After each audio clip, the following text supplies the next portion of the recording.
Hey everybody, welcome to Checkpoint on Campus. Norris Howard here alongside Jacob Brothers all the way out in Las Vegas. And listen, FACEIT, one of the biggest names as a tournament organizer. They put together a lot of amateur events as well as our big part of the CSGO scene. They have put their toes into collegiate as well.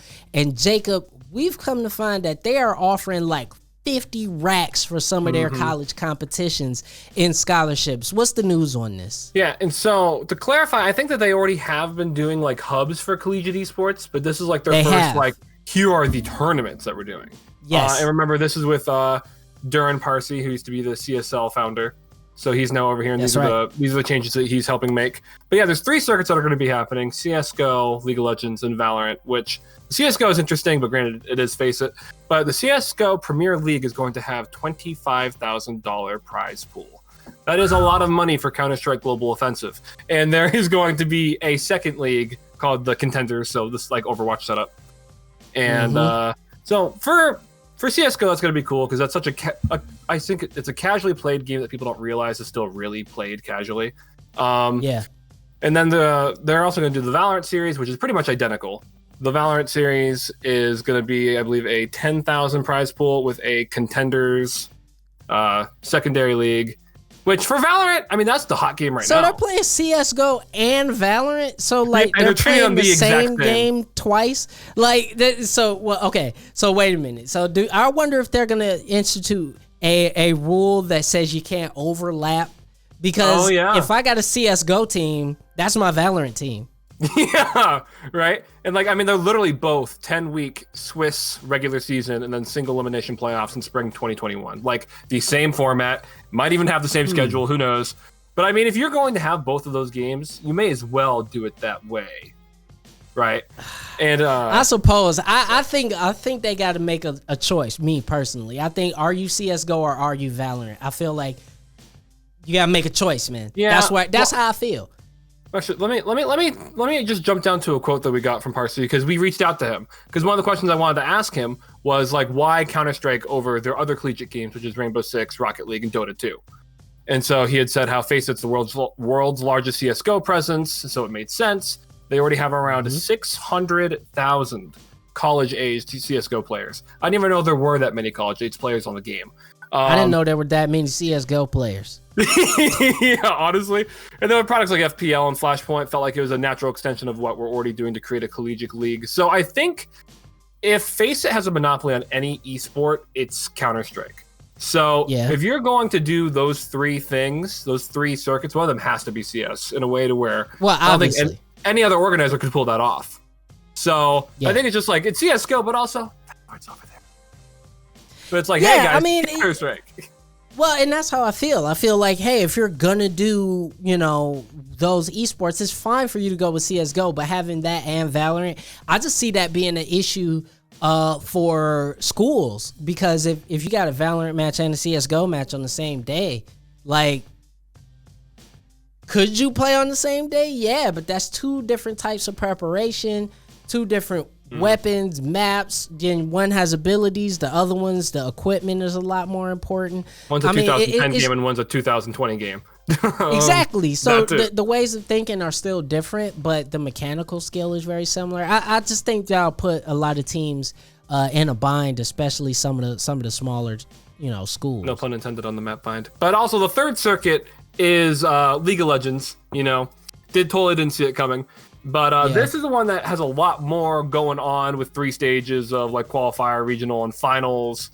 And then it's just going to be like qualifier, 16 teams, 8 tournaments to be played overall in like the respective directions, which are the divisions of the northeast, southwest. But as far as date stuff go, for listeners that want to enter this tournament, those weekend tourneys are going to be November 8th, 15th, 22nd, and then they take a break, and it starts up January 10th, 17th, 24th, and the 31st, the final one in February. So that's for the League of Legends bracket. Yeah, that's for the League of Legends bracket. Like that's like your qualifiers, and then the teams that win that go on to regionals, and who win that obviously go into the finals bracket, which is a 2-day, best of 3, all that good tournament stuff. But the registration for these tournaments is from October 1st to November 1st. So only a couple more weeks left. Yeah. So So you know, one thing I want to know though is that again we have yet another organization involved in college esports making even more stuff for us to keep track of and making our job significantly harder.